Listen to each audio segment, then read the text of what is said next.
Imagine stepping into a world of unparalleled elegance, where every detail whispers of wealth and grandeur. Today, we explore a breathtaking interior reproduction, a realm where beige statues stand tall, embodying the epitome of classical beauty. As your gaze wanders, marvel at the marble columns that rise majestically, their smooth surfaces reflecting the soft light.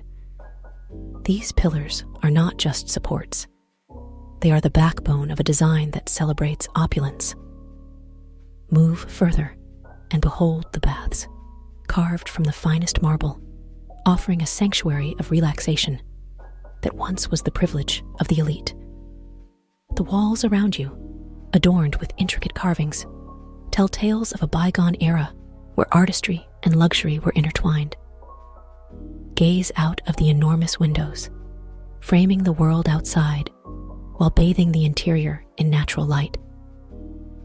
These windows are like portals, merging the splendor within with the beauty of nature outside. In every corner of this space, there is a remembrance of the greatness and beauty of buildings that were once the exclusive domain of the wealthy.